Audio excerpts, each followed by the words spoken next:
Hello, welcome back to my channel. We are reading Smart Money Woman by our favorite girl Arese. So we're currently in chapter 9. Yes, we're currently in chapter 9. And in the last chapter, we saw that we were introduced to the Wimbridge conference, which is actually a real thing that happens, a real conference that goes down. And then we learned that your network is your net worth, which is rather deep.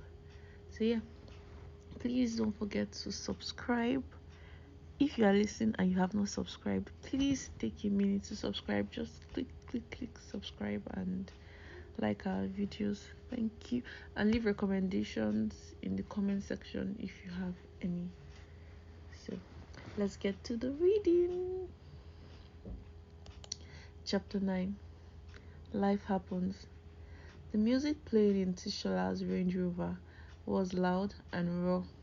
Zuri couldn't make out who the rapper was, but Tishola seemed so hyped as she rapped along to the lyrics. He was definitely a fan. This was just one of the many things that intrigued her about him. Buttoned up finance Efiko 1 minute, rapper of every lyrics from Jay-Z's The Blueprint album the next. His tastes were diverse too, bumping everyone from Fela and KWMP1 to Drake and Young Jeezy. It had been a few couple of months getting to know him, his likes, dislikes, his little quirks. She was starting to understand what made him tick. What exactly is this mess we are listening to? Zuri teased as she gave him the side eyes.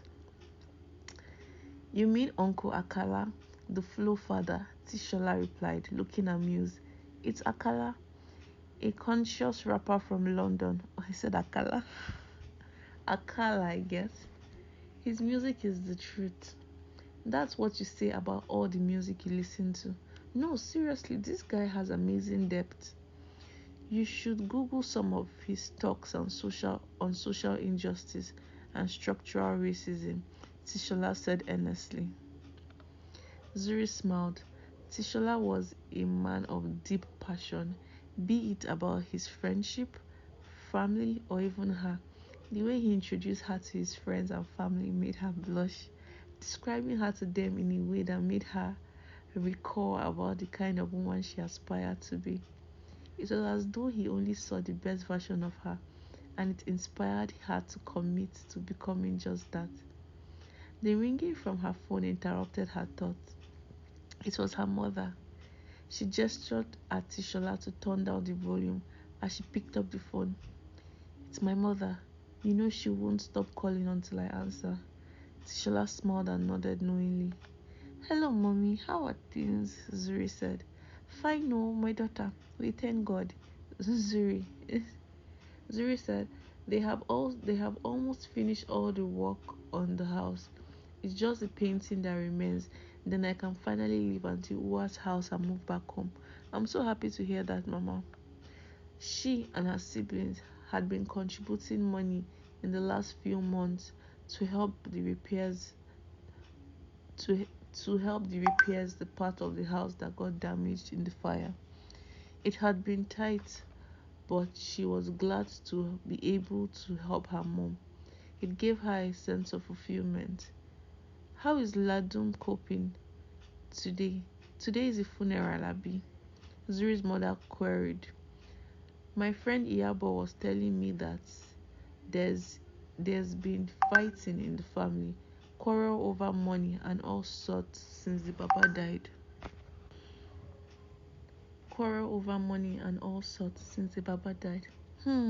Mommy, she's doing as well as expected, given the circumstances. To be honest, I'm still not exactly sure what the details are. All I know is that they are in some kind of financial trouble since Baba Ashoni died. I haven't heard anything about fighting so far, and Ladum just sounds scared.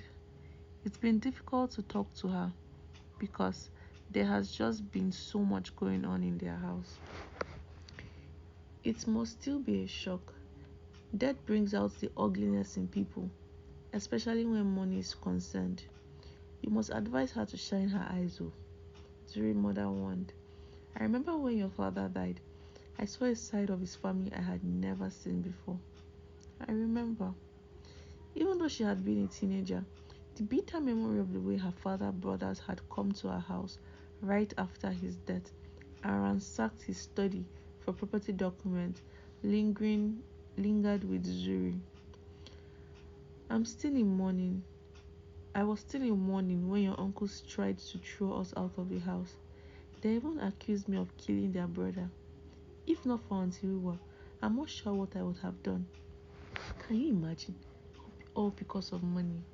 Yes, so daughter, they took everything they could lay their hands on. Auntie Uwa said, and her sisters kept saying I should have secured all the documents for the property your dad owned before they came. But my husband had just died. That was the last thing on my mind. I just wanted to mourn my husband in peace. Besides, I didn't even know what to look for. The whole situation had been insane. The uncles that she knew vaguely from holidays in the village had transformed into menacing men who had terrorized them all. Trauma aside, Zuri also recalled that Auntie Uwa and her sisters had fought her uncles with everything they had, helping her mom lay claim to her father's house and his pension. He hadn't left a will, so it had been difficult to reclaim his other property that was taken. Plus, her mother had been too tired to fight. Mommy, I have to go. Tishola and I are on our way to the funeral reception now.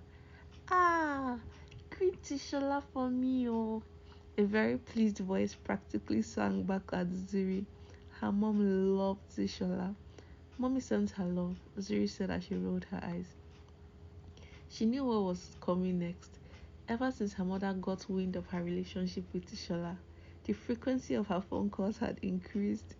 She was calling per second, waiting for news of marriage. They had been dating for barely 2 months, and the woman was already started sending out wedding invitations. So, do you think he's going to propose soon? Zuri's mother had asked with a seriousness that made Zuri want to simultaneously burst out laughing and screaming with frustration. No, mommy, it's too early now. Anyways, I have to go. I'm being rude, Zuri said, trying to put an end to the conversation. We will continue this later. I just want to know what his intentions are. Do you need to date for 100 years before he knows he wants to marry you? Sigh. Bye, mommy. Zuri got off the phone and grinned at Tishola.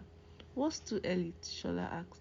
Marriage, Zuri said, looking him dead in the eyes. She wanted to know if we were going to propose soon, and I said it was too early, Zuri said, with a boldness that she hoped to throw him off guard. How do you know I'm not ready to marry you now? Ooh, Tishola grinned. Whatever, Oga, please face the road, Zuri said playfully. In her head, she was wondering if he was serious. The hall was rowdy when they got there. There were over 100,000 in attendance, and it was difficult to see where her friends were seated over the sea of multicolored gillies, each hue representing yet another family faction. Between the blaring live music and the overly animated, slightly inappropriate MC, to a non-Nigerian, it would be difficult to tell that this was indeed a funeral. This was the Yoruba way, however. Baba was over 80 when he died, so it was a celebration of a man who had lived a full life instead of a period of mourning. The immediate family could be having a very different experience, mourning not necessarily only because Baba had died, but also for the lifestyle they had lost. This mess is straight out of a movie, Ladum thought. In the span of 2 short weeks, They had lost almost everything. Come to think of it, had they really ever owned it? It was more than obvious now that the lifestyle to which they had become accustomed to had been completely borrowed. Neither Bode nor his siblings had been fully aware, although they all worked in the business. As the news that as the news of Baba's heart attack spread, the bank had come running, and life as the Ashoni clan knew it came to a crashing halt. The family business had been bleeding cash for some time, and all their homes had been mortgaged in futile attempts to save it. The banks had given a family notice. If the loan wasn't repaid in 30 days, the homes would all be repossessed. This included Baba's house in Ikoyi, as well as the homes of Bode and his two brothers. It was all a shock. It seemed the banks no longer believed in Ashoni's name, now that the patriarch, patriarch was gone. Patriarch. Since Ladon was unsurprised, they were having this big party for his funeral. They definitely couldn't afford it, but this was Lagos. It was what was expected of the Ashonis, and they still had a name to protect. Bode and his brothers weren't being realistic about the situation. In the last few weeks, all they had been concerned with was planning a big funeral for the full stop. But they tried to convince her that they had the financial situation under control. But with each passing day, it got worse and worse. And to top it off, Baba had also taken on too much personal debt. Ladum's thought to raise as she considered the ramifications. My God, where will we live? Can we still afford Brookings Primary School for the children? Going on holiday this summer is completely out of the question, but the council tickets will give us some much needful funds. Ladum had confided in the girls, and Lara had advised that she brush up her resume to find a job, while Tammy suggested she consider starting a business. Having spent almost 10 years as a pampered, hardworking housewife, the 9 to 5 world had passed her by. Bode had taken care of every whim since they had started dating, so she had nothing of her own. As she tried to beckon to the waiter to serve small chops to the table next to her, she felt a strong grip on her arm and turned around to see who it was. It was Tishola, Zuri's new beau. Oh, hello, Tishola, Ladum said. I was starting to wonder if you guys were here. They sent me to find you. We're on the table over there in the corner. Tishola gestured to where her friends all sat a few meters away. Zuri watched as Ladum and Tishola approached the table. Tishola is such a gentleman. She couldn't make out what they were saying, but she was sure he was comforting Ladum in some way. She and Tishola had slotted into each other's lives over the last few weeks, attending almost every event together, as though they were joined at the hip. She was happier than she had been in a long time. Zuri looked at Ladum as she walked away after the quick chat, and she noticed that Ladum looked to grunt. Tragedy. Hey, excuse me. Tragedy would do that to you. She wondered how she and her family were coping with both the death and the unwelcome surprise of their new circumstances. Families need to have real conversations about money. Oh, families need to have real conversations about money. Oh, what is it? The only time that seems to happen is when breadwinners die and they leave their money situation in tangled mess. No will, account, and property all over the place. Debts nobody knew about. Look at what this Wala is doing to this family now. And you know Africans, if you ask, they will tell you, are you planning to kill me? Zuri smiled to herself. Lara looked at Zuri. What's so funny? Coming out of her reverie, reverie, she replied, Sorry, I didn't realize I was being obvious. I was just thinking about wheels. Wheels? How are those funny? Tishola asked. You know, no matter how many times you hear these stories about families going into financial ruin after the death of the patriarch, patriarch, nothing ever changes. Rich, poor, or in between, nobody writes a will. There's so much paranoia and superstition when it comes to discussing family finance, and it doesn't make any sense. Tishola shook his head and said, You are even going too far. The funniest thing is when they put their brothers as next in kin on all their bank accounts instead of their wife or child. It's depressing. I mean, how exactly do they expect their families to survive? The thing is, everyone always thinks their own brothers are different. But the fact is, when money is involved, greed brings out the worst monsters in all of us. The worst thing is, it's not just our parents' generation, it's us too, Adeswa chimed in. Soji and I never talk about money without tension.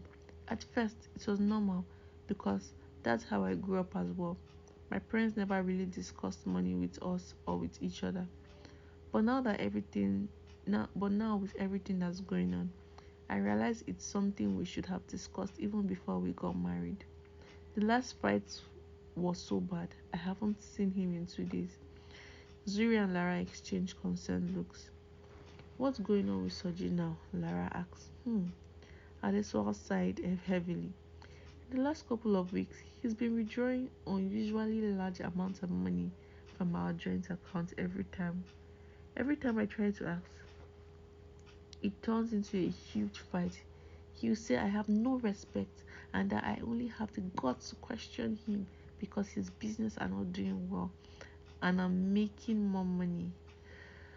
Such a lunatic. God knows that is not my intention. I honestly don't care who makes more. I just worry because we have so much debt and our expenses keep rising. I've realized that Soji is more of an impulsive spender than me. I'd rather look at my pocket first before I spend. But Soji's mentality is spend now and worry about it later. So you have no idea what he's spending it on. I hope he's not in trouble, Zuri said, even more worried than this even more worried about this new revolution. If you don't mind me asking, does all the money you make go into the joint account at Adeswa? Tishola asked cautiously. You don't have to answer if you don't want to. The situation just sounds a bit worrying. It's fine, I'm not offended because, to be honest, I don't know what to do anymore. To answer your question, yes, all my salary goes into that account. Girls, this girl is high, Abby.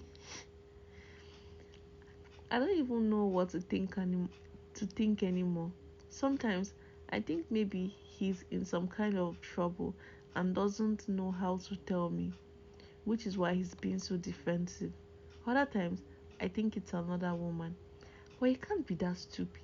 Soji knows how much debt we've taken so far for his business and how much of a struggle it is to pay our bills every month. He would not spend that kind of money on another woman. Adeswa, Adeswa, wake up. How can you allow this man to continue spending your hard-earned money like this? Lara burst out, frustrated at her friend's unwillingness to face the truth. At the very least, you have the right to ask questions about what he's spending it on. Lara, you don't understand because you are not married. Spare me that bullshit again. Adeswa said defensive. So this ego is very fragile right now because he hasn't had success with his last few ventures. And I just have to be patient and employ wisdom. At the end of the day, I don't want to break my home over money. For all I know, maybe he's taking the money out to do another business that will turn out to be better for our family in the long run. and he just doesn't want to talk about it. I just have to keep praying. This is just a rough patch. I just need to persevere.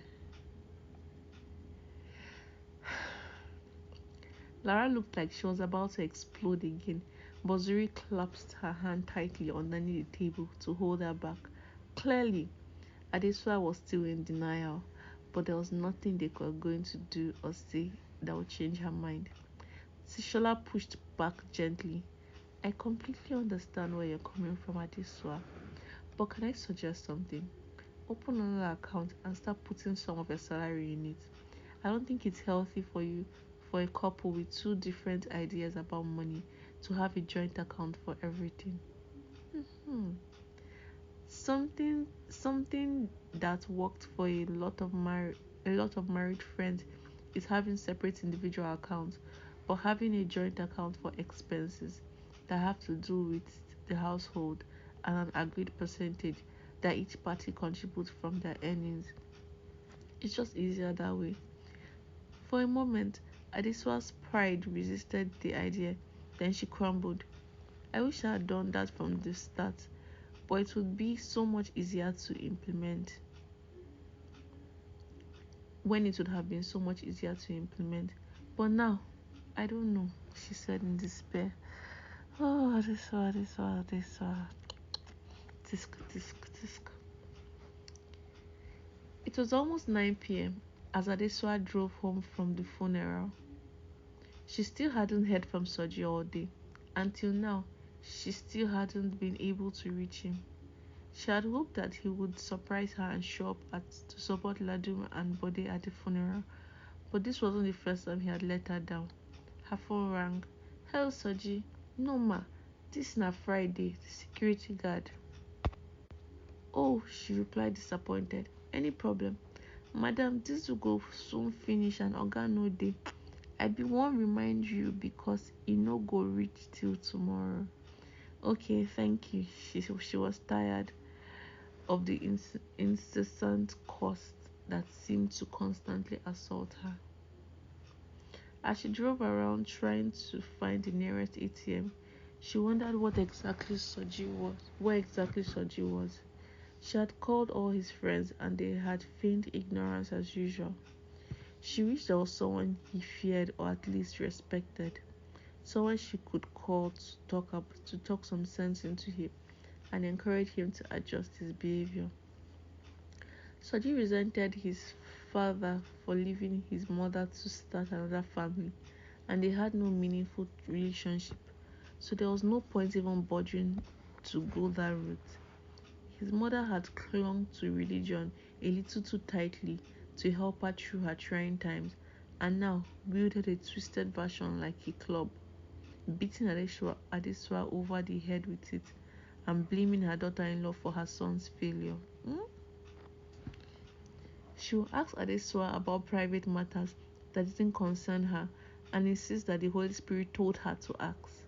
She will even use scriptures from the Bible to justify Soji's bad behavior and insist that Adeswa not being Christian enough or brought up well enough was why Soji didn't stay at home. Ah, Shebi, it was you that want my son to provide.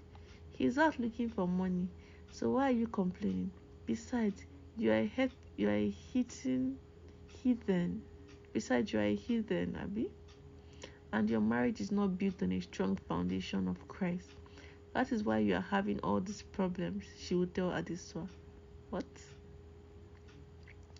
It took a while, but Adeswa began to realize that Soji's mom did not like her. Well, duh. And the little jabs which seemed innocent at first, were designed to chip at her confidence.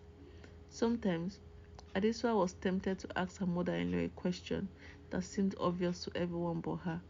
If Soji had been raised in such a devoted Christian home, why was his behavior so questionable? If she as his mother wasn't able to convert her son to Christ in the 30-odd years she had raised him before Adeswa came along, why was it all of a sudden Adeswa's responsibility? Despite these painful memories, she was considering calling her mother-in-law to ask if she had heard from Soji. Then she remembered the other issues the woman had with her. More recently, her issue with Adeswa had been twofold. First of all, Adeswa was getting too proud because she was the breadwinner, and secondly, she questioned why they didn't have a second child. The woman's constant snide commentary on both matters had fueled Soji's resentment and further soured their marriage. Insufficient balance care, Adeswa said out loud as the flashing warning on the screen of the ATM shocked her back to reality. How can the balance on this account be insufficient when I'm only trying to take out 10,000? I just got paid. These banks and their stupid interswitch.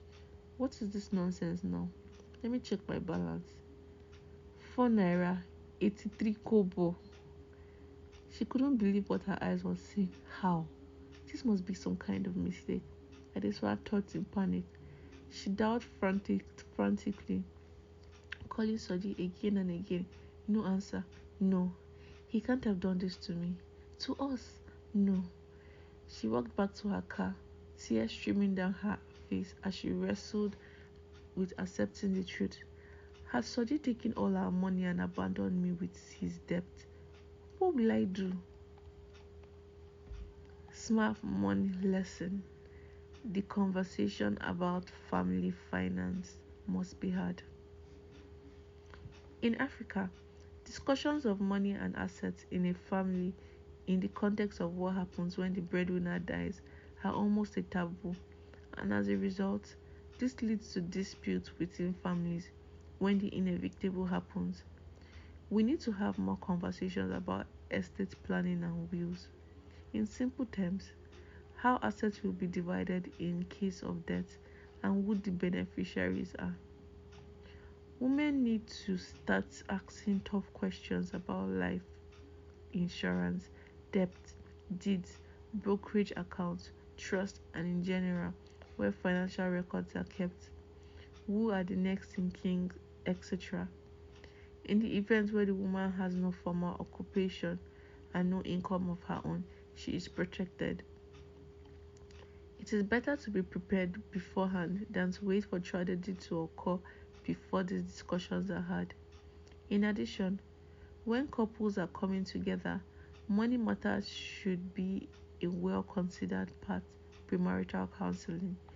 A discussion about the expectation of each person's responsibility is critical. We all come from different backgrounds and carry our own biases and habits, and we often assume a synergy with our significant. For example, Sade and Femi get married and live together for the first time. Sade comes from a home where her mother was a housewife and her father provider. So even though she works for a living, her notion is my money is my money and Femi's money is our money. If Femi comes from a family where both parents contribute equally to the household and believe strongly that Sade should contribute to the household expenses, without a proper discussion, this can cause significant problem. There is also the issue of understanding each other's money personality, establishing who is the saver and who is the spender earlier on to protect both parties. It is probably best to keep personal finance separate but have a joint account for household expenses with pre-agreed amounts that each person contributes. Exercise. Take stock of your family's finance. 1. What are your assets as a family? 2. How much debt is the family liable for?